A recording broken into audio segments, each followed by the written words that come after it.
Hello everyone. हाय, मेरा नाम है सी ए निखिल गांधी।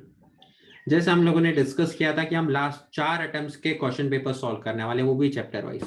तो आ जाते हैं आपके नेक्स्ट चैप्टर पे, which is bank reconciliation statement. इससे पहले जिन भी चैप्टर्स का मैंने डिस्कशन किया हुआ है उसका मैं ऊपर आपको लिंक शेयर कर देता हूँ।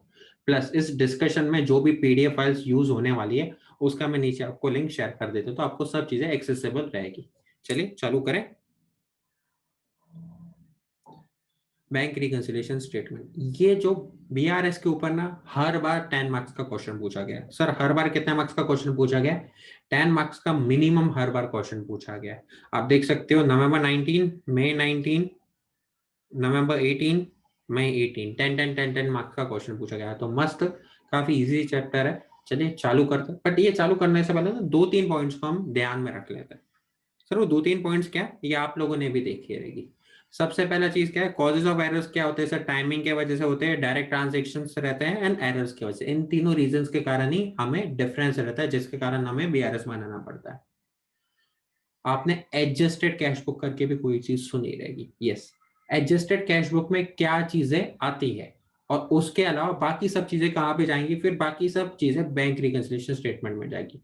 तो जो टाइमिंग डिफरेंस है और जो ये एरर इन पासबुक है, ये दोनों चीजें कहाँ पे जाने वाली है? सर ये दोनों चीजें बैंक रिकंसिलिएशन स्टेटमेंट में जानी है। इसके अलावा बाकी जो भी चीजें हैं वो कहाँ पे डायरेक्टली हम ट्रांसफर करने वाले हैं? वो हम एडजस्टेड कैश बुक में ट्रांसफर करने वाले हैं।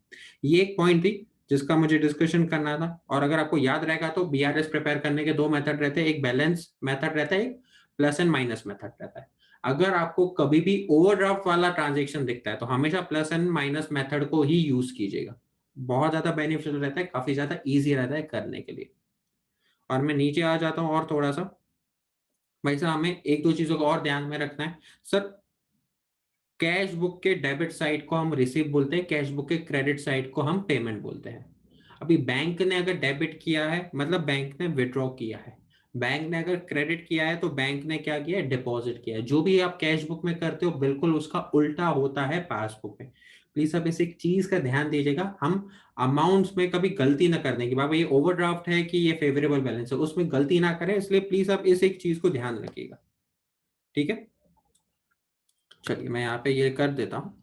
सर हमें इस एक चीज को भी ध्यान में रखना है कि भाई वो फेवरेबल है या वो एडवर्स बैलेंस है, एंड भाई साहब उससे मेरा बैलेंस बढ़ेगा या कम होगा। ठीक है, चलिए आगे बढ़ जाते हैं। ये दो तीन चीजें आपने आपके नोट्स में या मॉड्यूल में भी देखा रहेगा।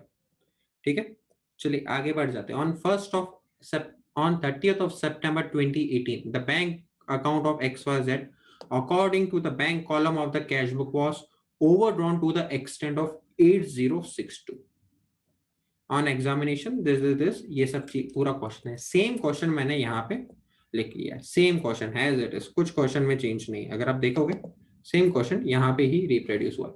ये यहाँ पे क्यों कर रहा हूँ? क्योंकि सर हम यहाँ पे वर्किंग करेंगे ना, तो ये वर्किंग भी आपका पार्ट होना चाहिए। बाबा यहाँ पे अगर मैं क्वेश्चन में कुछ भी हाईलाइट करता हूँ, कुछ भी लिखता हूँ, तो वो भी आपके नोट्स में होना चाहिए। चलिए मैं यहाँ पे कर लेता हूँ। सबसे पहला चीज क्या है, इन्होंने on 30th of September 2018 the bank account of XYZ according to the bank column of the cash book. भाई साहब बैंक कॉलम किसका है? कैश बुक का है। Was overdrawn to an extent of 8062। मतलब मैं आपको क्या बोलता हूं कि ये कैश बुक से पासबुक का ट्रांजेक्शन होने वाला है, बरोबर है। दूसरा चीज क्या है सर, ये ओवरड्रॉन है, मतलब ये ओवरड्राफ्ट होने वाला है।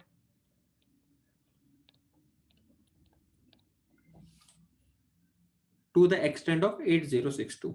An examination of the cash book and bank statement reveals the following: cheque deposit हुआ है, विड्रॉ हुआ है, एंड सो ऑन। मैं सीधा लास्ट में आ जाता हूं, हमें क्या क्या चाहिए। You are required to show the appropriate rectification required in the cash book to arrive at the correct balance as on 30th of September 2018 and prepare the bank reconciliation statement. पहला वाला पॉइंट क्या बोल रही है लोग? Appropriate rectification required in the cash book. Simple मतलब में इसका क्या हुआ, अगर मैं आपको इसका मतलब बोलता हूं, ये लोग बोलते हैं कि आप एडजस्टेड कैश बुक बनाइए और उसके बाद आप बीआरएस बनाइए। ठीक है, समझा है ये वाला चीज? तो चलिए एक एक चीज को समझ लेते हैं सर, एक एक चीज पे हम ध्यान दे देते हैं। बट अभी एडजस्टेड कैश बुक हमें बनाना है, तो उसमें क्या क्या चीजें आएंगी, क्या क्या चीजें नहीं आएंगी। जैसे मैंने आपको बोला था कि बाबा कॉजेस ऑफ बीआरएस क्या रहता है सर, एक टाइमिंग डिफरेंस रहता है, एरर इन कैश बुक रहता है, एरर इन पासबुक रहता है, डायरेक्ट एंट्रीज रहती है। तो इसमें मैं आपको क्या बोलता हूँ, जो टाइमिंग डिफरेंस है और जो एरर इन पासबुक है, यही चीजें से बीआरएस में जाती हैं। इसके अलावा बाकी जो भी चीज है वो डायरेक्टली कहां पे जाती है, वो डायरेक्टली जाती है एडजस्टेड कैश बुक में। तो अगर मुझे एडजस्टेड कैश बुक बनाना है तो मुझे ये चीज देखनी है कि टाइमिंग डिफरेंस क्या है, एरर इन पासबुक क्या है। उन चीजों को छोड़ देता हूं मैं, तो बाकी सब चीजें कहां पे जाएंगी सर, बाकी सब चीजें जाएंगी आपकी एडजस्टेड कैश बुक में। चलिए आगे बढ़ जाता है। तो सबसे पहले हमें ये देखना कि ये टाइमिंग डिफरेंस है या ये एरर है क्या। तो सबसे पहले हम उस चीज पे सर फोड़ेंगे, फिर आगे हम देखेंगे ये डेबिट है, क्रेडिट है, कि ये क्या है। A check for 11,14,000 deposit on 29th of September was credited by the bank only on 3rd of October 2018। मतलब ये टाइमिंग डिफरेंस है, यस। उसके बाद a cheque by a payment by cheque for 18,000 has been entered twice in cash book. ये timing difference है क्या, नहीं। क्या पासबुक में एरर है, ये नहीं। चलिए आगे बढ़ते हैं। On 29th of September 2018, the bank credited an amount of 1,15,400 received from the customer of XYZ, but the advice was not received by XYZ until 1st of October। क्या ये टाइमिंग डिफरेंस है, नहीं। Bank charges amounting to ₹280 has not been entered in the cash book. Sir ये timing difference है क्या, नहीं। क्या ये एरर है, नहीं। On 6th of September 2018, the bank credited ₹30,000 to Mr. XYZ in error। तो बैंक ने क्या किया, बैंक ने गलती से एरर किया हुआ है सर। तो हम यहाँ पे बोल सकते हैं this is error in passbook, error in passbook. A bills of exchange for 1,60,000 was discounted by XYZ with his bank। The bill was dishonored on 28th of September 2018, but no entry has been made in the books of XYZ। क्या ये timing है, क्या ये error है, नहीं, छोड़ देते हैं। Cheque issued up to 30th of September 2018 but not presented for payment up to that date is 13,46,000। क्या ये टाइमिंग डिफरेंस है, यस, ये भी आपका टाइमिंग डिफरेंस है। ठीक है। A bill payable for 2 lakh has been paid by the bank but was not entered in the cash book, and a bill receivable for 60,000 has been discounted with the bank at a cost of 1,000 which has not been recorded in the cash book। तो ये भी timing difference नहीं है, ना ये error in passbook है। तो भाई साहब हमारी तीन चीजें हैं जिनका हमें ध्यान में देना है। एक तो है एरर इन पासबुक, दूसरा है टाइमिंग डिफरेंस। ये सब किधर जाएगा सर, ये सब बीआरएस में जाएगा। बाकी सब किधर जाएगा, बाकी सब जाएगा एडजस्टेड कैश बुक। तो चलिए हम लिख लेते हैं ये सब चीजें। देखिए आप यहाँ पे देख सकते हो, तो इन the books of XYZ limited cash book भी आप लिख सकते हो, मैंने एडजस्टेड कैश बुक लिखा है। बैंक कॉलम लिखा है, यहाँ पे रिसीप्ट लिखा हुआ है, यहाँ पे पेमेंट लिखा हुआ है। ठीक है। तो सबसे पहले अगर हम पढ़ते हैं तो हमें ओवरड्राफ्ट है 8062 का। ओवरड्राफ्ट मतलब ज्यादा है, पेमेंट साइड हमारा ज्यादा रहने वाला है। तो मैं ओपनिंग बैलेंस क्रेडिट साइड में लिखूंगा बाय ओपनिंग बैलेंस। कितना है हमारा ओपनिंग बैलेंस, अगर आप देखते हो तो 8062। ठीक है। चलिए हम आगे बढ़ जाते हैं। फिर पहला वाला टाइमिंग डिफरेंस है तो ये बीआरएस में डायरेक्टली आएगा। नेक्स्ट वाले पे आ जाते हैं। अब payment by cheque for ₹18,000 has been entered twice in the cash book. देखिए अगर मैं कभी भी पेमेंट रिकॉर्ड करता हूं, बरोबर है, तो मैं क्या करता हूं कि सर ये बैंक और ये कैश है, ये बैंक है और ये भाई साहब कैश है। पेमेंट मैंने रिकॉर्ड किया, यस, आपका बैंक का कॉलम नीचे हुआ, आपका कैश का कॉलम नीचे हुआ। आपने 2 बार रिकॉर्ड करते हैं तो आपका कैश का कॉलम और नीचे हो गया, तो अपन क्या करेंगे, ऐड करेंगे। बट सर यहाँ पे तो ऐड लेस है ही नहीं ना। ऐड करेंगे मतलब हम रिसीव साइड में लिखेंगे भाई साहब इसको। पेमेंट ज्यादा दिखा दिया, अगर उसका इफेक्ट कम करना है तो उसके रिसीव साइड में लिख लीजिए। बरोबर है कि नहीं है। तो यहाँ पे लिख लेते हैं अपन टू पेमेंट एंटर ट्वाइस। कितना है अमाउंट, अगर आप देखते हो यहाँ पे अमाउंट है 18,000। अपन आ जाते हैं अपने नेक्स्ट वाले पार्ट पे। On 29th of September 2018 the bank credited an amount of 1,15,400 received from an customer XYZ, but the advice was not received by XYZ until 1st of October 2018. तो बैंक ने credit कर दिया, bank ने अपने receive column में दिखा दिया, आपने अपने रिसीव कॉलम में नहीं दिखाया, तो आप भी अपने रिसीव कॉलम में दिखा दीजिए टू कस्टमर। बरोबर है। अभी अपना कौन सा कस्टमर को तो नाम दिया हुआ नहीं है, अमाउंट मैं यहाँ पे लिख लेता हूं 115,400। समझा है। नेक्स्ट वाले पे आ जाते हैं। Bank charges amounting ₹280 has not been entered in the cash. Bank charges मतलब अपने पैसे जाने चाहिए, पेमेंट साइड पे लिख लेते हैं बाय बैंक चार्जेस 280। ठीक है, चलिए आगे बढ़ जाता है। उसके बाद ये एरर इन पासबुक है तो ये बीआरएस में आ जाएगा। चलिए उसके नीचे आ जाता है फिर A bill of exchange for 1,60,000 was discounted by XYZ with his bank. The bill was dishonored on 28th of September 2018. But no entry has been made in the books of XYZ. Sir देखिए, हमने क्या किया है, हमने bill को discount किया हुआ है। हमने बिल को क्या किया हुआ है, हमने बिल को डिस्काउंट किया हुआ है। तो चलिए यहाँ पे मैं एक ये लिख लेता हूँ, यहाँ पे नोट 1 लिख लेता हूँ आपके रेफरेंसेस के लिए। ये एग्जाम में लिखने की जरूरत नहीं है, सिर्फ आपके लिए है ये। नोट 1 यहाँ पे लिख लेते हैं। सर हमने बिल डिस्काउंट किया है तो हमें पैसे मिल गए रहेंगे। बिल डिस्काउंट जो आपने किया है वो ही डिसऑनर हो गया आपका। एग्रीड। बिल डिस्काउंट कराया तो हमें पैसे मिल गए।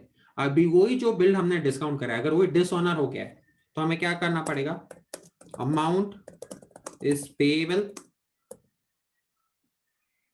to bank and receivable from, yes sir, receivable from debtor। तो इस केसेस में हमें क्या करना पड़ेगा सर, हमें डेटर से पैसे वसूल करने हैं और हमें बैंक को पैसे देने हैं। तो बैंक तो अपने पैसे काट देगा, तो मुझे पेमेंट करना है, तो मैं क्रेडिट साइड में लिखने वाला हूं। कितना अमाउंट लिखने वाला हूं sir, by bills receivable dishonour 1,60,000। बरोबर है, पेमेंट करना पड़ेगा ना मुझे, ऑप्शन नहीं है अभी तक। चलिए उसके बाद ये है अपना टाइमिंग डिफरेंस है तो ये बीआरएस में चला जाएगा। मैं आ जाता हूं आपके 8th पे। A bill payable of 2 lakh has been paid by the bank but was not entered in the cash book. Bank ने पेमेंट किया, हमको भी पेमेंट दिखाना, तो मैं पेमेंट साइड में लिख लेता हूं बाय बिल्स पेएबल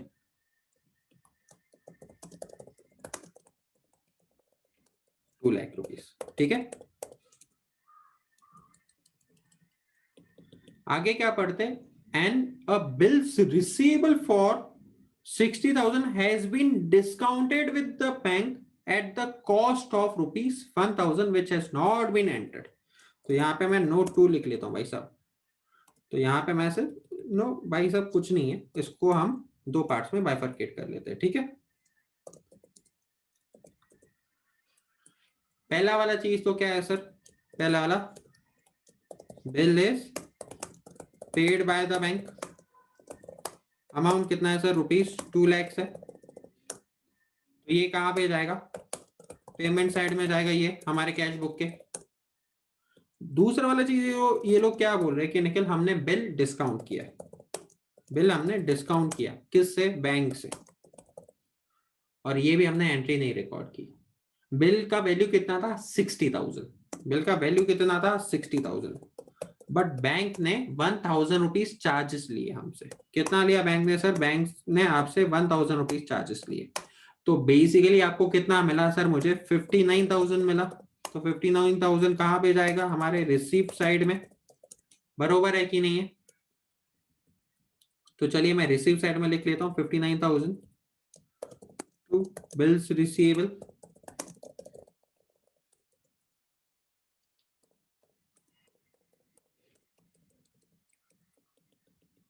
चलिए 8th भी हो गया, यस हो गया। अभी आ जाते हैं आपके बैलेंस करके देखते हैं सर।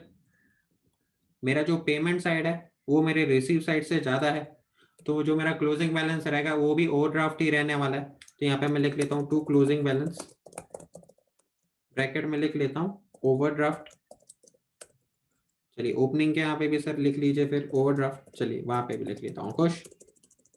कितना अमाउंट रहेगा 3,68,342 माइनस 192,400, सर 175,942 हमारे लिए ओवरड्राफ्ट है। आपको हमेशा एक चीज का ध्यान में रखना, अगर कभी भी ओवरड्राफ्ट आता है तो please plus and minus method पे जाइए, काफी ज्यादा फीजिबल है, मिस्टेक्स नहीं होती है, और मॉड्यूल आपसे नॉर्मली ओवरड्राफ्ट के रिलेटेड ही क्वेश्चंस पूछता है। ठीक है सर, ओवरड्राफ्ट है तो मतलब हम कौन से साइड पे लिखेंगे, balance as per cash book, यहाँ पे मैं लिख लेता हूँ ओवरड्राफ्ट। भाई साहब हम नेगेटिव साइड में लिखेंगे सर, कितना 1,75,942। ठीक है, अभी देखिए प्लस एंड माइनस मेथड का मैजिक क्या है, वो क्या बोलता है कि निकल हर बैलेंस फेवरेबल बैलेंस है, तो तेरे को जो भी एंट्रीज मारनी हो फेवरेबल बैलेंस के हिसाब से एंट्रीज मार, ज्यादा टेंशन मत ले तू। चलिए तो पहले वाले क्वेश्चन पे आ जाते हैं, हमें सिर्फ इतना ध्यान में देना, हम कैश बुक से पासबुक में जा रहे हैं। A check for 11,40,000 deposited on 29th of September 2018। पैसे ये अपना है कैश बुक, ये है हमारा पासबुक, ये कैश बुक है ये पासबुक है, मैंने पैसे डिपॉजिट किए हैं तो मेरा कैश बुक बढ़ गया। ठीक है, मेरा कैश बुक बढ़ गया बट मेरा पासबुक वहीं का वहीं पे ही है, बट क्लियर हुआ है क्या अभी तक? और हमें कहां पे जाना है, कैश बुक से पासबुक में जाना है, तो हमें क्या करना पड़ेगा, लेस करना पड़ेगा इसको। तो यहाँ पे मैं लिख लेता हूँ भाई साहब, आपको क्या करना है सर, हमें लेस करना है यहाँ पे। ठीक है, चलिए मैं नीचे आ जाता हूँ। On 6th of September 2018, the bank credited 30,000 to XYZ in error। Bank ने क्रेडिट किया है, मतलब हमारे लिए क्या हो जाता है सर, अगर बैंक ने क्रेडिट किया है तो हमारे लिए वो चीज डेबिट हो जाती है। Debit side is nothing but receipt वाला साइड, कैश बुक के केसेस में डेबिट वाला साइड इज रिसीव वाला साइड। तो बैंक ने क्या किया है, ये बैंक है ये कैश है, बैंक ने 30,000 आपके अकाउंट में डिपॉजिट कर दिए, तो बैंक का बैलेंस बढ़ गया, कैश का बैलेंस वहां पे, तो अपन को क्या करना पड़ेगा सर, ऐड करना पड़ेगा। तो यहाँ पे मैं लिख लेता हूँ ऐड करना है हमें, बरोबर है।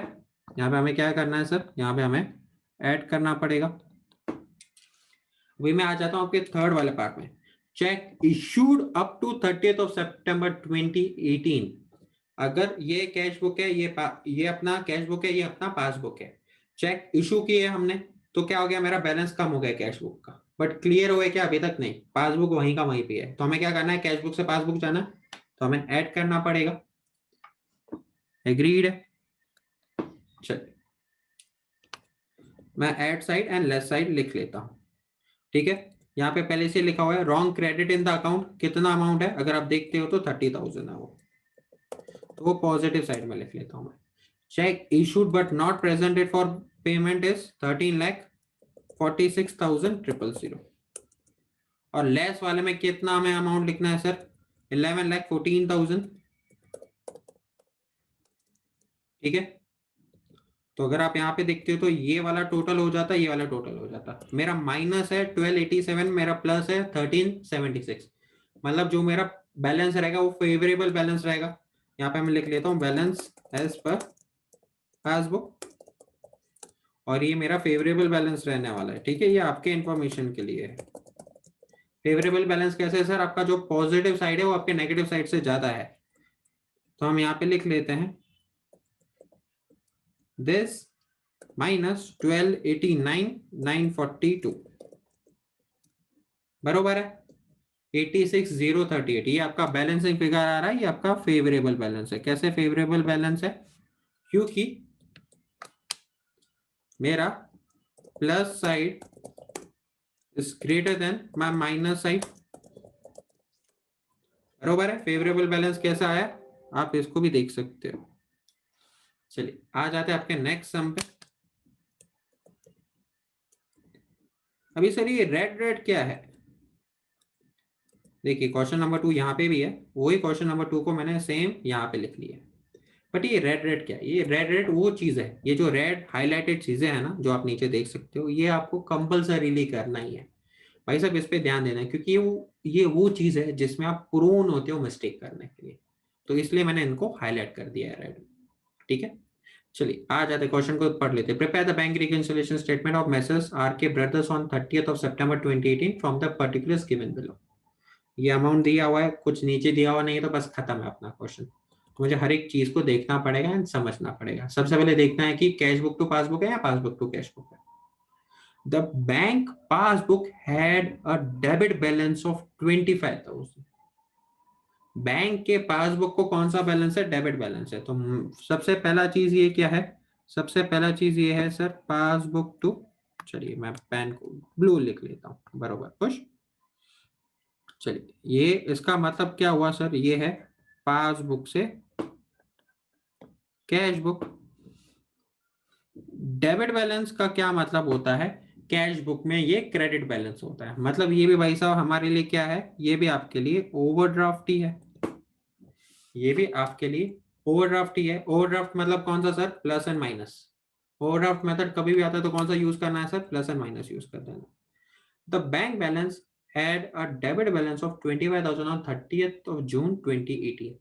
ठीक है, चलिए आगे बढ़ जाते हैं। तो हमें क्या करना है? हमें पासबुक से कैश बुक पे जाना है। हमें क्या करना है सर? हमें पासबुक से कैश बुक पे जाना है। ठीक है, डेबिट बैलेंस है मतलब देखिए पासबुक का डेबिट बैलेंस मतलब कैश बुक का क्रेडिट बैलेंस मींस ओवरड्राफ्ट। ठीक है, चलिए मैं नीचे बढ़ जाता हूं। अ check worth ₹400 directly deposited into bank by the customer but no entry was made in the cash book। देखिए चेक 400 रुपीज का है, बरोबर है। अगर मैं चेक को डिपॉजिट करता हूं तो मेरा बैलेंस क्या होगा सर? आपका बैलेंस इंक्रीज हो जाएगा, बरोबर है। ये आपका है पासबुक, ये है आपका कैश बुक। बैलेंस इंक्रीज हो जाएगा, कस्टमर ने डायरेक्टली डिपॉजिट किया तो मेरा बैंक का बैलेंस इंक्रीज हो गया। बट मेरा कैश बुक वहीं का वहीं पे ही है। और अभी क्या है सर? पासबुक से कैश बुक है। तो हमें क्या करना पड़ेगा? लेस करना पड़ेगा इसको। तो चलिए यहाँ पे मैं लिख लेता हूं, ये भाई साहब क्या है सर? ये भाई साहब लेस है। Out of cheque issued worth ₹34,000 cheque amounting ₹20,000 only were presented for payment till 30th of June 2018। मतलब 34 में से 20,000 ही प्रेजेंटेड था। मतलब कितना प्रेजेंटेड नहीं था सर? 34 में से अगर 20,000 ही प्रेजेंट हुआ था तो कितना नॉट है सर? कितना नॉट येट प्रेजेंट है सर? अभी तक हमने इशू किया हुआ बट अभी तक प्रेजेंट नहीं हुआ है। कितना है? 14,000 है। ठीक है, तो अगर मैं कभी भी चेक इशू करता हूं तो मेरा कैश बुक का बैलेंस कम हो गया 34,000 से। क्लियर कितना हुआ है सर? क्लियर हुआ है 20,000 से। तो मेरे पासबुक का बैलेंस सिर्फ 20,000 से ही कम हुआ है, बरोबर है। इस पासबुक से कैश बुक पे आना है तो हमें और कम करना पड़ेगा 14,000। तो यहाँ पे मैं लिख लेता हूं -14,000, बरोबर है। चलिए मैं आ जाता हूं आपके फोर्थ वाले पॉइंट पे। A check of ₹4,000 received and entered in the cash book but it was not sent to bank। Sir इसका क्या मतलब? अ cheque for ₹4,000 received and entered in the cash book but it was not sent for to the bank। देखिए अगर मुझे कभी भी check मिलता है तो मेरा कैश बुक का बैलेंस ऊपर चला जाता है बट पासबुक वहीं का वहीं पे ही है। हमें क्या करना है सर? पासबुक से कैश बुक जाना है तो हमें क्या करना पड़ेगा? ऐड करना पड़ेगा। तो यहाँ पे भाई साहब मैं ऐड लिख लेता हूँ। ठीक है, चलिए मैं नीचे आ जाता हूँ। Cheque worth ₹20,000 has been sent to bank for collection but the collection was reported by the bank as under। 20,000 में से cheque collected before 30th of June 2018 14,000, cheque collected on 10th of July, cheque collected on 12th of July। तो देखिए मैंने 20,000 का check send किया है, बरोबर है। उस 20 में से 14,000 30th of June को ही कलेक्ट हो गया। बाकी की जो 2 है वो बाद में कलेक्ट हुए हैं। बाकी की जो 2 है सर वो बाद में कलेक्ट हुए हैं। तो मतलब अगर मैं 14,000 के पर्पसेस कहूं तो ये कैश बुक में भी रिकॉर्ड हुआ है और ये पासबुक में भी रिकॉर्ड हो गया, बरोबर है। देखिए अगर मैंने चेक सेंड किया है, अगर मैंने बैंक को बोला कि बाबा बैंक 20,000 रुपए का चेक कलेक्ट करके आ जाओ, तो मैं क्या करूंगा सर? मैं पासबुक में रिकॉर्ड कर दूंगा तीनों केसेस में, बरोबर है। 14,000 भी रिकॉर्ड करूंगा, 4,000 भी रिकॉर्ड करूंगा, 2,000 भी रिकॉर्ड करूंगा। बैंक ने 14,000 कलेक्ट कर लिया 30th ऑफ जून को। बाकी की जो दोनों चेक है जुलाई 10th एंड जुलाई 12th वाले, वो उन्होंने 30th ऑफ जून को कलेक्ट किया है क्या नहीं। तो 30th ऑफ जून को पासबुक ने ये भी रिकॉर्ड नहीं किया है, पासबुक ने ये भी रिकॉर्ड नहीं किया हुआ है। तो ये जो 4,000 एंड 2,000 है, इसकी हम एंट्री कैसे मारेंगे। तो मैं आपको वापस बोल देता हूं कि देखिए, बैंक को असेसी ने बोला है या ओनर ने बोला कि भाई साहब 20,000 रुपीज के चेक कलेक्ट करके आओ, तो अपन कैश बुक में लिख लेते 20,000 का पैसा मिलने वाला है। और ये बैंक ने 30th ऑफ जून तक सिर्फ 14,000 ही लेके आए। कितने का डिफरेंस है? सिर्फ 6,000 का डिफरेंस है। तो 6,000 का क्या करेंगे? देखिए, मैंने चेक कलेक्ट करने के लिए भेजा तो मेरा बैलेंस बढ़ गया, बट ये भाई साहब वहां पे ही है। तो पासबुक टू कैश बुक क्या करना पड़ेगा? हमें ऐड करना पड़ेगा। पहले वाले केसेस में नो एंट्री रहेगी, दूसरे एंड तीसरे वाले केसेस में हमें ऐड करना पड़ेगा। बरोबर है।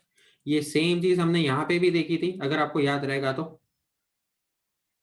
चलिए, यहाँ पे नहीं देखी थी, माय बैड, ऊपर वाले में ही हमने देखी थी कि सर 34 में से 20 हो चुका है, बाकी 14 अभी भी पेंडिंग है, तो 14 को ही हमने किया था। वैसे ही यहाँ पे अगर 20 में से 14 हो चुका है, बाकी 6 पेंडिंग है, तो 6 के लिए हम एंट्रीज करने वाले हैं। उसके बाद मैं नीचे आ जाता हूँ। The bank made a direct payment of 600 which was not recorded in the cash book. अगर आप बैंक हो और अगर आप डायरेक्टली पेमेंट करते हो तो आपका बैलेंस नीचे गिर गया, बट कैश बुक वहीं का वहीं पे ही है। बैंक टू कैश हमें क्या करना पड़ेगा? ऐड करना पड़ेगा ये। उसके मैं नीचे आ जाता हूं। Interest on overdraft charge by the bank is 1,600 was not recorded in the cash book. देखिए, इंटरेस्ट चार्ज किया है, इंटरेस्ट चार्ज किया है बैंक ने, तो बैंक का बैलेंस कम हो जाएगा, बट कैश बुक वहीं का वहीं पे है। तो हमें क्या करना पड़ेगा? ऐड करना पड़ेगा। ठीक है, अभी मैं आ जाता हूं आपके नेक्स्ट वाले इस पे। Sir, bank charges worth ₹80 has been entered twice in the cash book. तो चलिए, इसके लिए मैं नोट 1 लिख लेता हूं, क्योंकि इन्होंने एक ही इसमें दोनों चीजें डाली हुई है, तो सर हम अलग अलग कर सकते हैं, नो वरीज। हाँ, पहले हम लोग क्या लिखेंगे sir? Bank charges recorded twice in cash book. और दूसरा इसका पार्ट क्या रहेगा? अगर मैं इसका बोलता हूं, इसका ये वाला पार्ट ये रहेगा, दूसरा वाला पार्ट ये लोग क्या बोलते हैं? Insurance charges for ₹70 directly paid by the bank was not at all entered in the cash book. So insurance charges paid directly are not recorded in CB. बरोबर है। यहाँ पे कैश बुक में रिकॉर्ड हुआ है ट्वाइस, यहाँ पे cash book में रिकॉर्ड ही नहीं हुआ है। बाबा कैसे चलेगा? चलिए, बैंक चार्जेस है। बैंक चार्जेस, बैंक का बैलेंस कम हो जाएगा, कैश का बुक का बैलेंस कम हो जाएगा। कैश बुक ने 2 बार रिकॉर्ड किया तो कैश बुक का बैलेंस और एक बार कम हो जाएगा। हमें क्या करना है? बैंक से कैश में जाना है, तो हमें लेस करना पड़ेगा। कितना लेस करना पड़ेगा सर? 80। ठीक है। इंश्योरेंस चार्जेस पेड डायरेक्टली, तो बैंक का बैलेंस कम हो गया, कैश बुक वहीं का वहीं पे है। बैंक से कैश पे जाना है तो हमें ऐड करना पड़ेगा 70। तो यहाँ पे +70 -80 हो गया। ठीक है, अभी मैं आ जाता हूं आपके लास्ट वाले विच इज 9th वाले। इसके लिए मैं नोट 2 लिख लेता हूं। The credit side of the bank column of cash book was undercasted by 2,000। Credit side of cash book, simple words में कहूं तो sir, credit side of cash book is undercasted by ₹2,000।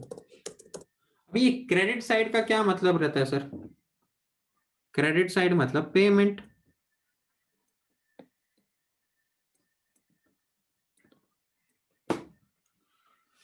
Payment side. Undercast मतलब कम दिखाना, less. बरोबर है, कम दिखाया मैंने।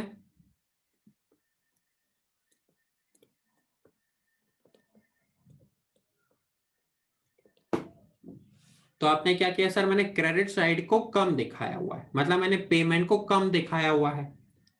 तो इसको हम कैसे लेके चलते हैं, चलिए। बैंक ने पेमेंट रिकॉर्ड किया 2000 का, तो बैंक का नीचे हो गया, बट कैश बुक ने 2000 का पेमेंट कम दिखाया था, तो बैंक कैश बुक वहीं का वहीं पे ही है। हमें क्या करना है सर, हमें पासबुक से कैश बुक जाना है, तो हमें क्या करना पड़ेगा, ऐड करना पड़ेगा। देखिए आप वापस समझ लीजिए, क्रेडिट साइड का क्या मतलब रहता है, payment side of cash book is undercasted. Undercasted का क्या मतलब रहता है, कम दिखाना रहता है। तो ये मेरा कैश बुक है, ये मेरा पासबुक है, बरोबर है। मैंने पेमेंट दिखाया है, ये मेरा ये पासबुक है, ये मेरा कैश बुक है। मैंने पेमेंट दिखाया तो मेरा पासबुक 2000 से नीचे हो गया, बट आपने कैश बुक का पेमेंट दिखाया ही नहीं, तो कैश बुक का बैलेंस उतना का उतना ही रहेगा। तो हमें क्या करना पड़ेगा, ऐड करना पड़ेगा। पेमेंट कम दिखाना मतलब आपका बैलेंस उतना ज्यादा दिखता है, बरोबर है, इसलिए मैं इसको ऐड कर देता हूं। चलिए हम लोग सॉल्व करना चालू कर देते हैं। यहां पे मैं लिख लेता हूं बैलेंस एज पर,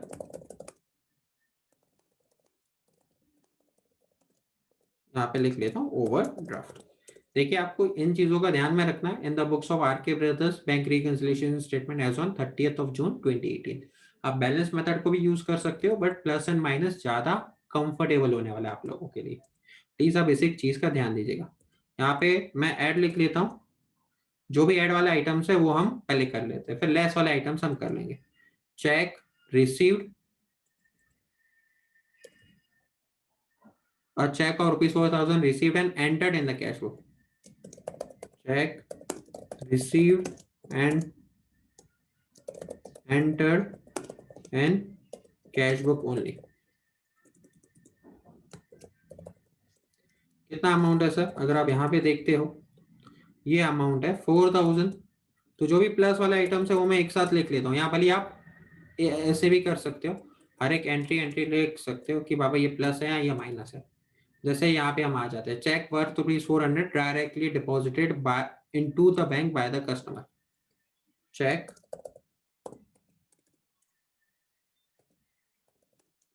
directly deposited by the customer।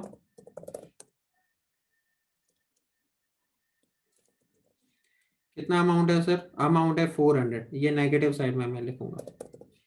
उसके बाद दूसरा क्या है sir, check issued but not presented, बोल सकता हूं check issued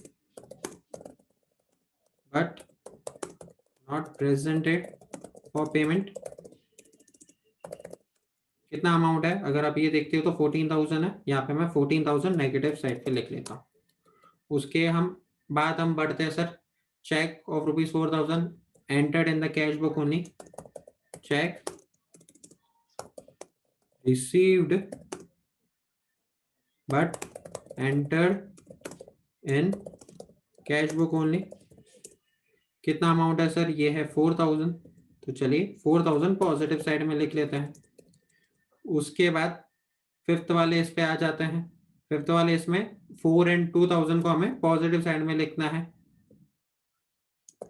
check not collected till 30th of June।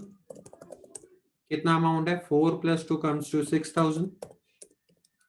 ठीक है, मैं नीचे आ जाता हूँ, bank made a direct payment of 600। इसको भी हमें पॉजिटिव साइड पे लिखना है, तो डायरेक्ट पेमेंट बाय बैंक कितना है 600 का, पॉजिटिव साइड में हम लिख लेते हैं। उसके बाद हम नीचे आ जाते हैं, interest on overdraft charge is 1600। Interest on overdraft charge by bank 1600, बरोबर है। उसके बाद अगर आप देखते हो तो 7th and 8th के लिए हमने नीचे लिखा हुआ है सर, बैंक चार्जेस 2 बार रिकॉर्ड किए तो हमें नेगेटिव साइड में लिखना पड़ेगा। Bank charges recorded twice in cash book. कितना अमाउंट है 80, तो 80 हमें नेगेटिव साइड पे लिखना पड़ेगा। Direct payment by bank relating to insurance, वो हमें पॉजिटिव साइड में लिखना पड़ेगा 70, बरोबर है। Credit side of cash book is undercasted, ये सेम चीज लिख लेता हूँ, credit side of cash book is undercasted. कितना अमाउंट है 2000, ये पॉजिटिव साइड में हम लिख लेते हैं। हो गया खत्म। चलिए टोटल कर लेते हैं एक बार कि टोटल कितना आ रहा है हमारा। नेगेटिव आइटम्स का टोटल कितना आ रहा है, पॉजिटिव आइटम्स का टोटल कितना आ रहा है। आप देख सकते हो कि नेगेटिव हैवी है, मतलब अपना जो बैलेंस एज पर पास कैश बुक रहेगा वो भी नेगेटिव साइड, वो भी ओवरड्राफ्ट में ही रहने वाला है। Balance as per cash book, इसको भी भाई साहब अपन ओडी ही लिखेंगे। क्यों? क्योंकि अपना नेगेटिव साइड ज्यादा हैवी था। 39,480 माइनस 14,270 कितना आ जाता है सर? 25,210। समझा है ये वाला चीज? चलिए यहाँ पे मैं लिख लेता हूँ, minus side is greater than plus side. ठीक है, ये सब आपके रेफरेंस के लिए भाई साहब, एग्जाम में लिखने की जरूरत नहीं है आपको। चलिए हम आपके नेक्स्ट पार्ट पे आ जाते हैं। सर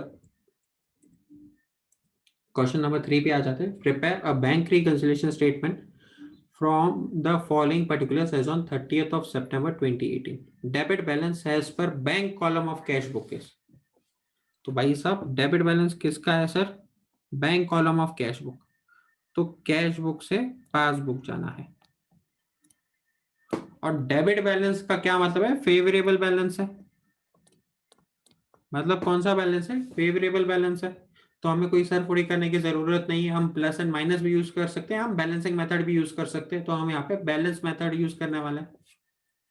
तो चलिए पहला वाला पॉइंट तो हो गया। सेकंड वाले पॉइंट पे आ जाते हैं। Cheque issued to the creditors but not yet presented to the bank amounted 3,60,000।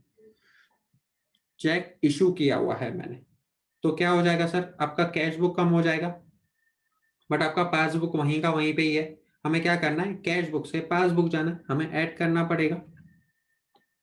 बरोबर है?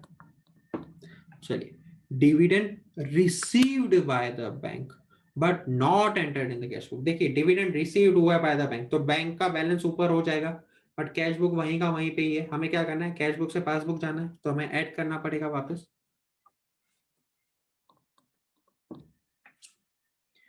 Interest allowed, interest allowed means interest collected by the bank कितना है? 6250। तो बैंक ने इंटरेस्ट दिया है आपको कितने का? 6250। तो बैंक का बैलेंस ऊपर बढ़ जाएगा। कैश बुक टू पासबुक जाना है, तो हमें ऐड करना पड़ेगा।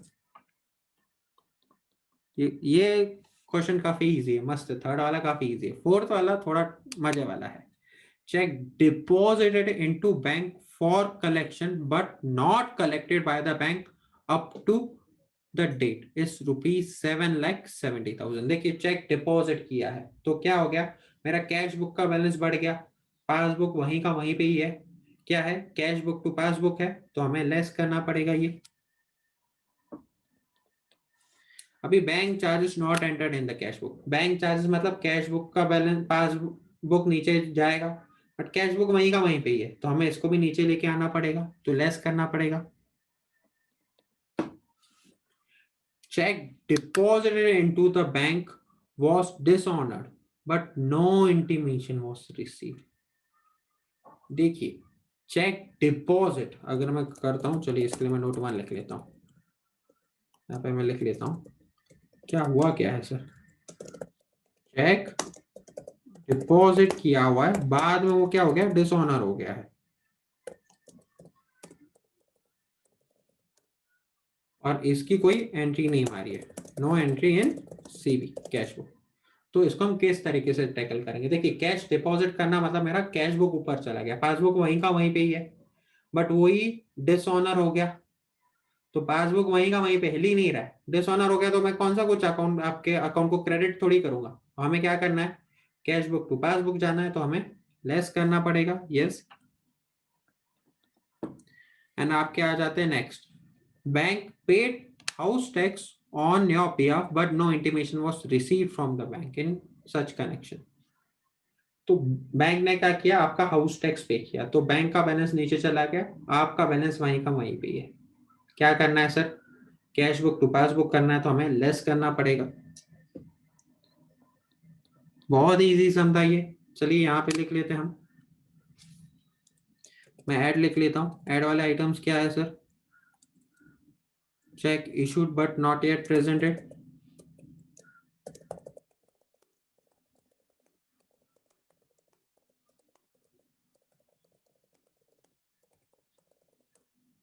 ठीक है। कितना अमाउंट है? 3,60,000 है। यहाँ पे मैं लिख लेता हूँ 3,60,000 ऐड वाले साइड पे। दूसरा वाला क्या है? Dividend received by the bank and interest allowed. Dividend received by the bank and interest allowed. कितना अमाउंट है? चलिए वो भी लिख लेते हैं, 2,50,000 एंड 6,250।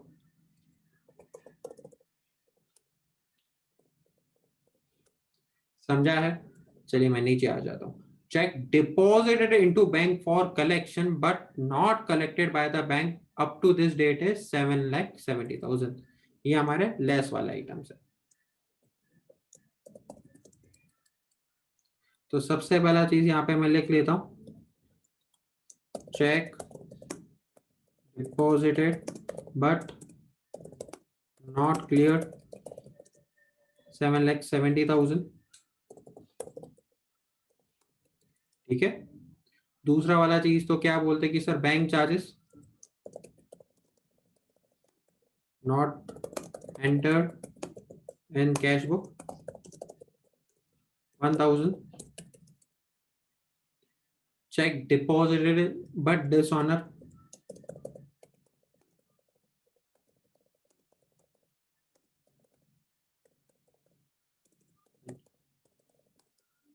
1,60,000। एंड लास्ट वाला क्या भाई साहब? Bank paid the house tax, bank house tax directly paid by bank.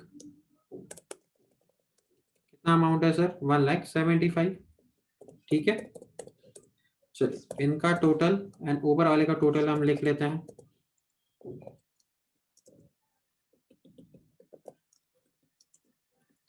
और अपना balance as per cash book कितना था सर? आपका balance as per cash book है 18,60,000।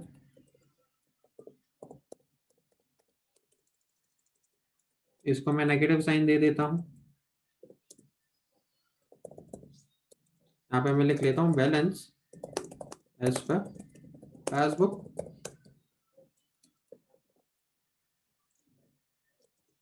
कितना आता है? 13,70,000 2015 फेवरेबल बैलेंस रहेगा, बरोबर है। क्योंकि अगर आप देखते हो तो अपना नेगेटिव बैलेंस हटाने के बाद भी 1370 बच रहा है, तो फेवरेबल बैलेंस है। यहाँ पे इन द बुक्स ऑफ किसी बंदे का नाम नहीं लिखा है, इसलिए मैंने डॉट डॉट लिख लिया है। चलिए क्वेश्चन नंबर 4 थोड़ा अच्छा क्वेश्चन है सर। दो तीन चीजें हैं जो आपने देखे रहेंगे कि मैंने रेड में हाईलाइट करके रखा है। मस्त क्वेश्चन है, मजा आएगा करना। क्वेश्चन नंबर 4 क्या बोलता है? The bank passbook of account number 5678 of Mr. Rani showed an overdraft of 33,575. On going through the passbook, the following, the accountant found the following. तो भाई साहब अपना क्या है? Bank passbook. तो सबसे पहले ये पासबुक टू कैश बुक है और ये ओवरड्राफ्ट है। अगर ओवरड्राफ्ट है तो भाई साहब क्या आएगा सर? ओवरड्राफ्ट है तो प्लस एंड माइनस आने वाला है। ये चीज का हमें ध्यान में रखना है हमेशा। सबसे पहला चीज मैं पढ़ लेता हूँ। सबसे पहला चीज क्या बोलते हैं? अ check of ₹1080 credited in the passbook on 28th of March 2018 being dishonor is debited in the passbook on 1st of April 2018.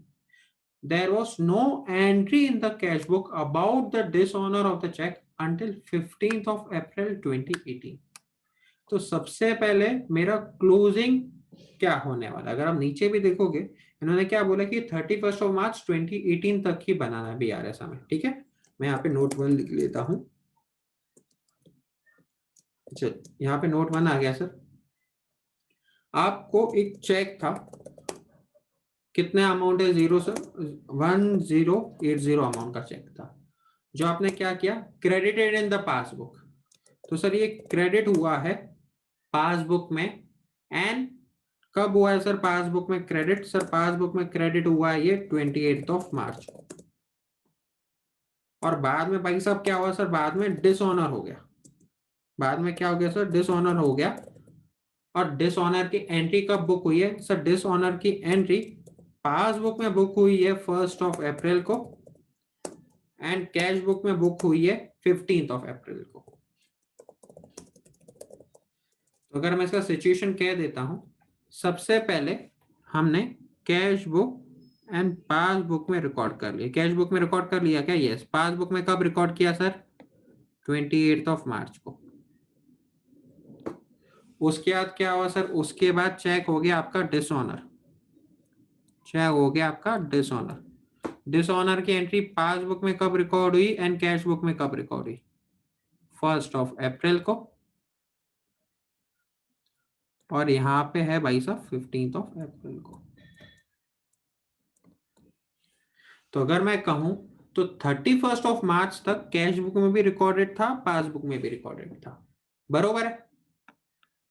31 मार्च तक कैश बुक में भी रिकॉर्डेड था एंड पासबुक में भी रिकॉर्डेड था। तो मुझे कोई एंट्री मारने की जरूरत है क्या? देखिए 31 मार्च के बाद क्या होता है मुझे उससे कोई संबंध नहीं है। 31 मार्च तक क्या हुआ है? जो डिसऑनर की एंट्री रिकॉर्ड हुई थी वो कब हुई थी? अगर आप वो देखते हो 1 अप्रैल को हुई थी। 31 मार्च को हुई थी क्या? नहीं। तो 31 मार्च को कोई मगजमारी नहीं है। 31 मार्च तक अपना दोनों चीजें मैच हो रही है, कैश बुक भी मैच हो रहा है, पासबुक भी मैच हो रहा है। तो कुछ एंट्री रिकॉर्ड करने की जरूरत ही नहीं है। तो यहाँ पे मैं बोल सकता हूँ कि नो एंट्री रिक्वायर्ड। यहाँ पे मैं बोल सकता हूँ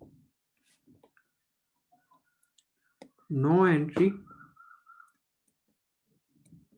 एज ऑन 31 मार्च। बरोबर है? चलिए आ जाते हैं आपके नेक्स्ट वाले इस पे। Sir banker has credited her account with 2,800 for interest collected by them on her behalf, but the same has not been entered in the cash book. देखिए हमें क्या करना है, पासबुक टू कैश बुक जाना है। सबसे पहले आप इस एक चीज को ध्यान दीजिए, पैसा क्रेडिट हुआ है, पैसा क्रेडिट हुआ है तो क्या हुआ सर? पासबुक का बैलेंस बढ़ गया, कैश बुक को वहीं का वहीं पे ही है। हमें क्या करना है? पासबुक से कैश बुक जाना है, तो हमें ये लेस करना पड़ेगा। तो यहाँ पे मैं लेस लिख लेता हूँ। चलिए मैं नीचे बढ़ जाता हूँ। Out of 20,500 paid in by Mrs Rani in cash and cheque on 31 March 2018, cheque amounting ₹7,500 were collected on 7 April। भाई साहब क्या हुआ सर? कलेक्टेड। कलेक्टेड का क्या मतलब है कि सर ये हमारे चेक है सर, जिनका पैसा कब आया? जिनका पैसा आया 7 April को। देखिए 20,500 का चेक आपने रिकॉर्ड किया है कैश बुक में, बट पासबुक में रिकॉर्ड हुआ है क्या? नहीं सर, पासबुक में अभी तक सिर्फ 7,500 माइनस कर देते तो 13,000 का ही रिकॉर्ड हुआ है, 7,500 का रिकॉर्ड नहीं हुआ। तो हमें 7,500 का और रिकॉर्ड करना पड़ेगा। या अगर मैं सिंपल चीज में कहूँ तो 7,500 का कैश बुक में रिकॉर्ड हो गया, पासबुक में अभी तक रिकॉर्ड नहीं हुआ है। हमें क्या करना है? पासबुक टू कैश बुक जाना है, तो हमें ऐड करना पड़ेगा। चलिए मैं नीचे आ जाता हूँ। Out of the check amounting 7,800 drawn by her on 27 April 2018, a check of 2,500 was encashed on 3 April। तो देखिए 2,500 का चेक मैंने इशू किया है, मतलब मेरा कैश बुक का बैलेंस कम हो जाएगा, बट पासबुक वहीं का वहीं पे ही है। 31 मार्च को कुछ हुआ नहीं है ना, तो हमें क्या करना है? पासबुक टू कैश बुक जाना है, तो हमें लेस करना पड़ेगा। चलिए मैं आ जाता हूं आपके फिफ्थ वाले पॉइंट पे। The banker seemed to have given her a wrong credit for 500 paid in by her in account 8765 and a wrong debit in respect of check for ₹300 against her amount ₹8765। इसके लिए मैं note 2 लिख लेता हूँ, अपन समझ लेते हैं। रॉन्ग क्रेडिट 500 का, रॉन्ग डेबिट है 300 का। रॉन्ग क्रेडिट है ₹500 का, और थोड़ा स्पेस के आगे मैं लिख लेता हूँ रॉन्ग डेबिट है ₹300 का। और ये wrong credit and wrong debit किसके हिसाब से है सर? बैंक के हिसाब से। अगर आप देखते हो, रीड करते हो, banker seem to have given her a wrong credit, तो ये किसने दिया है? ये बैंकर ने दिया। अगर आप देखते हो बैंकर ने क्या किया है सर, बैंकर ने हमें रॉन्ग क्रेडिट दिया है, रॉन्ग डेबिट दिया है। बैंकर के हिसाब से क्रेडिट मतलब कैश बुक के हिसाब से ये डेबिट हो गया, मतलब ये हो गया रिसीप्ट। बैंक के हिसाब से रॉन्ग डेबिट मतलब कैश बुक के हिसाब से हो गया क्रेडिट, कैश बुक के हिसाब से क्रेडिट मतलब हो गया पेमेंट। बरोबर है। तो बैंक ने गलती से आपको 500 रुपीज दे दिया और बैंक ने गलती से आपसे 300 रुपीज ले लिया। तो देखिए बैंक ने आपको गलती से 500 रुपीज दे दिया, तो बैंक का बैलेंस ऊपर है, कैश बुक वहीं का वहीं पे है। तो हमें क्या करना है, पासबुक टू कैश बुक जाना है, तो 500 माइनस करना पड़ेगा। वैसे ही रॉन्ग क्रेडिट किया है, मतलब बैंक ने आपका पेमेंट कर दिया, तो बैंक का क्या हुआ सर, बैंक का बैलेंस 300 से कम हो गया, बट कैश बुक वहीं का वहीं भी है। तो हमें क्या करना है, पासबुक टू कैश बुक जाना है, तो हमें ऐड करना पड़ेगा 300। समझा है? चलिए मैं आगे बढ़ जाता हूं अभी। A check for rupees 1000 entered in the cash book but omitted to be banked on 31st of March 2018। Sir cheque और रुपीज 1000 एंटर किस में किया सर, कैश बुक में, बट हमने बैंक में एंटर नहीं किया। तो ये कौन सा है यार, रिसिप्ट वाला रहेगा कि इशू वाला रहेगा, ये रिसिप्ट वाला चीज रहेगा। प्लीज अब बेसिक चीज का ध्यान दीजिएगा, किसका रहेगा, check received but not yet cleared वाला रहने वाला है। तो अपन यहाँ पे बोल सकते हो sir check received but not yet cleared.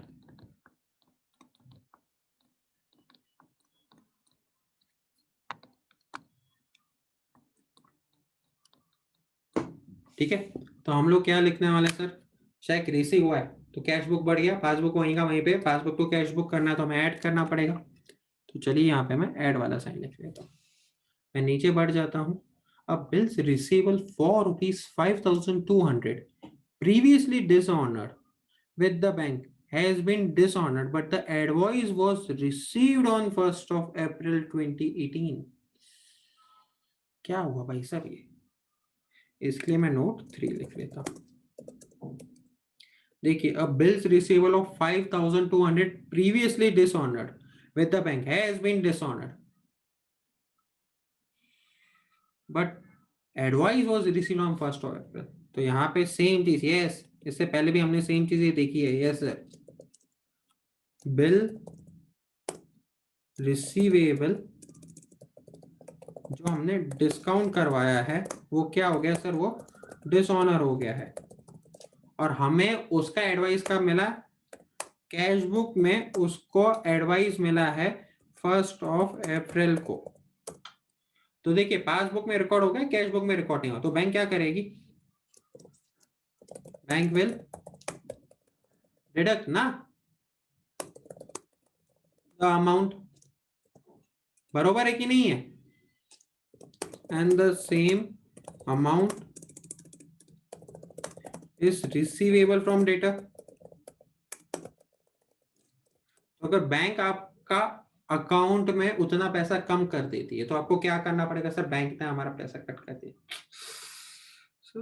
Bank ने पैसा कट कर दिया, क्या करेंगे सर हम, तो अपन क्या करेंगे सर, बैंक ने हमारा पैसा कट कर दिया बट अपन ना कैश बुक वहीं का वहीं भी है, तो क्या है, बैंक टू कैश है, तो हमें ऐड करना पड़ेगा ये वाला चीज में भी। चलिए अभी आ जाते हैं आपके फोर्थ वाले पार्ट पे। अब बिल, इसको भी मैं नोट 4 लिख लेता हूँ भाई साहब। A bill for 10,000 was retired or paid by the bank, was retired or paid by the bank। Please अब बेसिक चीज पे ध्यान दीजिएगा, क्या है ये, पेड बाय द बैंक है, under a rebate of rupees 175 but the full amount of the bill was credited in the bank column of cash book।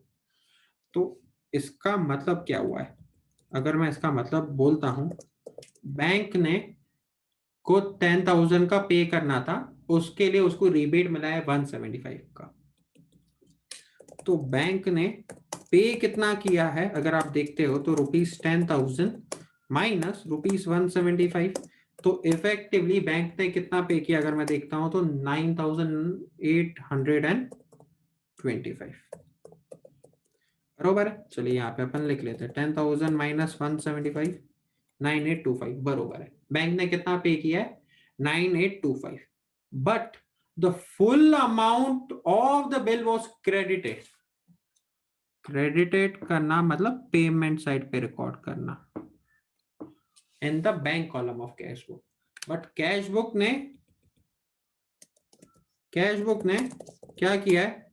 Payment side पे रिकॉर्ड कर लिया है सर पूरा का पूरा amount which is 10,000 rupees only. चलिए अभी आ जाते हैं। सर हमने पेमेंट किया, बैंक का हो गया 9870, बट कैश बुक हो गया 10,000 से। हमें क्या करना है? कैश बुक ये पासबुक टू कैश बुक जाना है, तो हमें और 175 नेगेटिव में लिखना पड़ेगा। बरोबर है। यहाँ पे मैं बोल सकता हूँ डिफरेंस कितना है दोनों के बीच में? 175 रुपीज का ही। वापिस देखिए आप यहाँ पे, सर पासबुक हमारा डिक्रीज हुआ है 9825 से, कैश बुक हमारा कितने से डिक्रीज हुआ है? 10,000 से। पासबुक टू कैश बुक जाना है तो हमें नेगेटिव 175 लिखना पड़ेगा। ठीक है। एंड उसके बाद आ जाते हैं आपके लास्ट वाले पार्ट पे। A cheque for ₹2,400 deposited in the bank but omitted to be recorded in the book and was collected by the bank on 31st of March. देखिए चेक मैंने डिपॉजिट किया बट मैंने कैश बुक में record नहीं किया, but bank ने उसको collect कर लिया 31st ऑफ मार्च तक, तो बैंक ने मेरा बैलेंस बढ़ा दिया 2450 से, बट कैश बुक वहीं का वहीं पे ही है। पासबुक टू कैश बुक जाना है तो हमें नेगेटिव करना पड़ेगा यहाँ पे। चलिए इसी चीज को लिख लेते हैं हम। सबसे पहले मैं लिख लेता हूँ बैलेंस एज पर पासबुक, क्योंकि ओवरड्राफ्ट है तो मैं यहाँ पे ओडी लिख लेता हूँ। ठीक है। इसका साइज थोड़ा बढ़ा देते हैं हम लोग।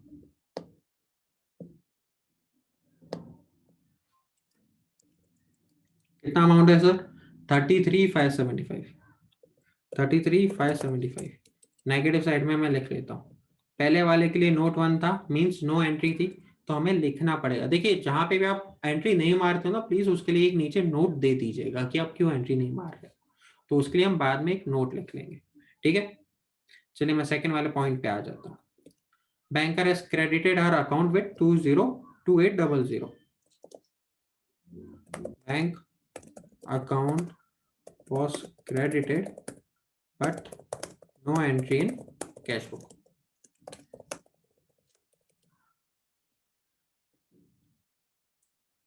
कितना अमाउंट है सर? 2850, तो ये हमें नेगेटिव साइड पे रिकॉर्ड करना पड़ेगा। उसके बाद मैं नीचे आ जाता हूँ। Out of 20,500 paid in by mister Rani in cash, ये बाबा cheque amounting 7,500 were collected. Cheque deposited but not yet collected is 7,500। Cheque deposited but not yet collected या क्लियर्ड।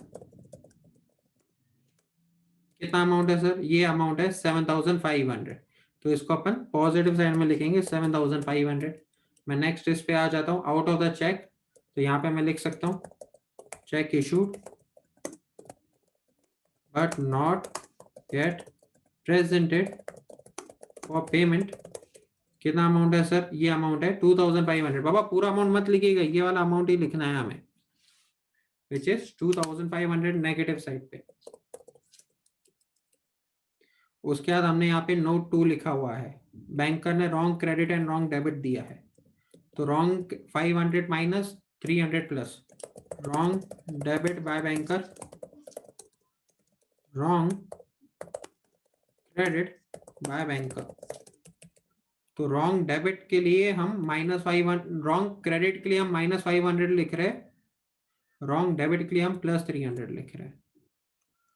तो इसको मैं नीचे शिफ्ट कर देता हूँ, हमें कंफ्यूजन ना हो। तो यहाँ पे मैं लिख लेता हूँ -500 और यहाँ पे मैं 300 पॉजिटिव साइड में लिख लेता हूँ। बरोबर है।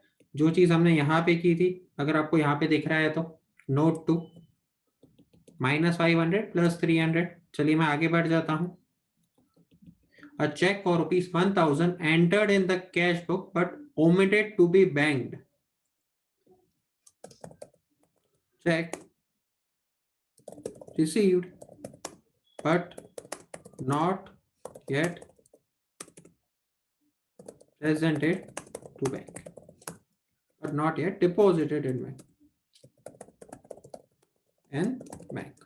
कितना अमाउंट है अगर आप देखते हो यहाँ पे, ये अमाउंट है सर 1000, जिसको मुझे पॉजिटिव साइड पे लिखना पड़ेगा। उसके बाद हम नोट 3 पे आ जाते हैं। नोट 3 में भाई साहब क्या है, बिल डिसऑनर हो गया है हमारा।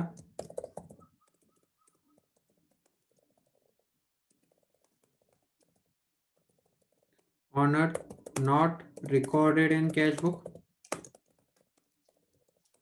कितना अमाउंट है अगर आप ये भी देखते हो 5200 है, और इसको हमने कौन सा बैलेंस, पॉजिटिव बैलेंस बोला हुआ है सर हमने इसको।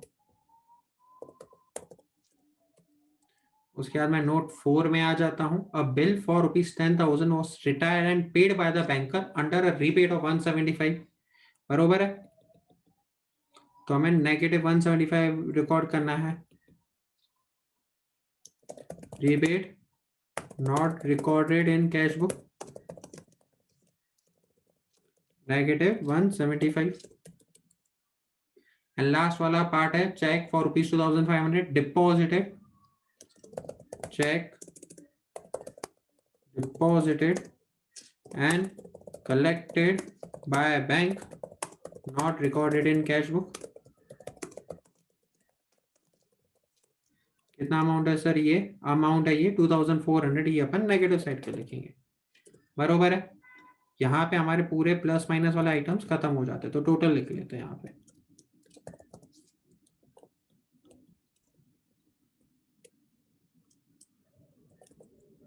देखिए मेरा नेगेटिव वाला टोटल ज्यादा है, तो मैं लिखूंगा balance as per cash book, overdraft लिख लूंगा। बरोबर है, कितना अमाउंट होने वाला है, दिस -14,000 सर 27,950 कंक्लूड हो रहा है। यहाँ पे से हम यहाँ पे नोट लिख लेते हैं। नोट किसके लिए, अगर आपको याद रहेगा तो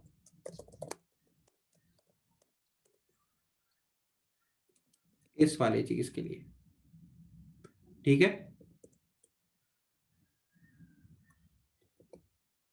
no entry required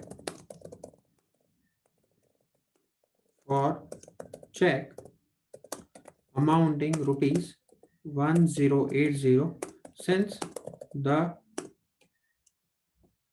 dishonored entry is passed by the passbook by the bank on 1st of April 2015। समझा है सर, इजी एक्सप्लेनेशन है। यहाँ पे अपन अपना कंक्लूड कर लेते हैं। इसके बाद नेक्स्ट कौन सा रहने वाला है, इसके बाद नेक्स्ट आपका रहने वाला है कंसाइनमेंट भाई साहब। ठीक है, चलिए बाद में मिलते हैं। Thank you so much, bye bye.